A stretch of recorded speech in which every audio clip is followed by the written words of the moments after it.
It's Steve the Guardrail Guy, and I have a fleet guardrail here. The fleet must always be used with rails that have these punched out slots, not the slotted rail terminal, but those punched slots. However, this system is Frankensteined in that this one only has 4 slots. That's used in an older model of the sequential kinking terminal, but this terminal here requires the multi-slotted terminal. I believe it's 13 or 10 max minimum, because to activate this, the flared energy absorbing terminal, it needs to have more slots, which allows the rail to begin to function. We're going to come up here. I'm going to check something, and we do have a bolt passing through the third rail, which is a major installation error. But let's step back here. All of those things would probably render that thing non-functional. We have a Trinity ET Plus, and this is a very controversial system, but it's been paired with a rail from the sequential kinking terminals.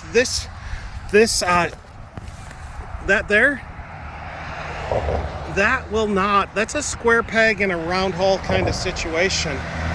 We actually have another Frankenstein system over here.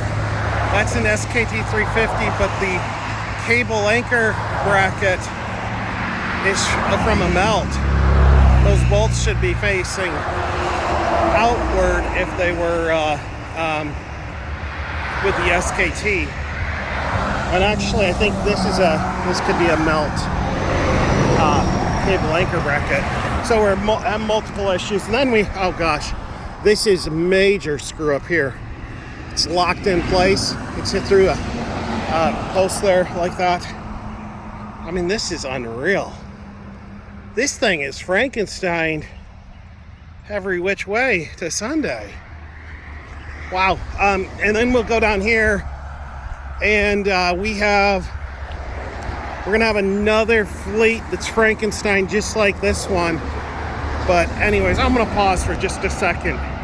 4 Frankenstein guardrails at one location.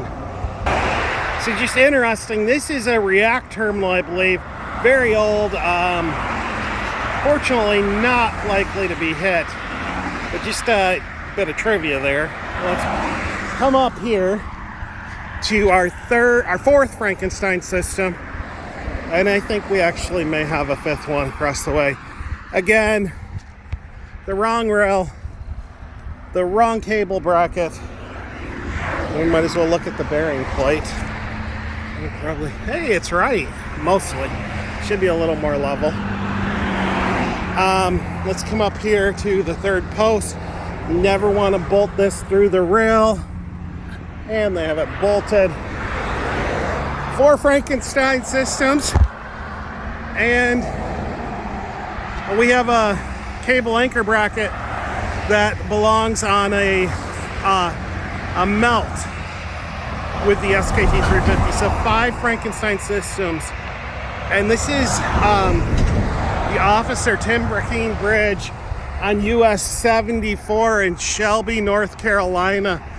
The issue that I see in North Carolina is just cultural indifference within the DOT to installing and maintaining guardrail properly. And I think this comes from the top.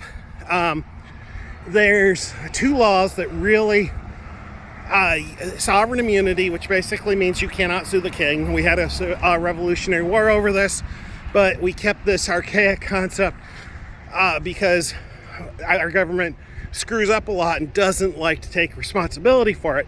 The second one is contributory negligence, meaning if the victim is 1% at fault, the perpetrator, in this case NCDOT, is going to assign 100% at fault to the victim because the courts allow that in just like 4 states.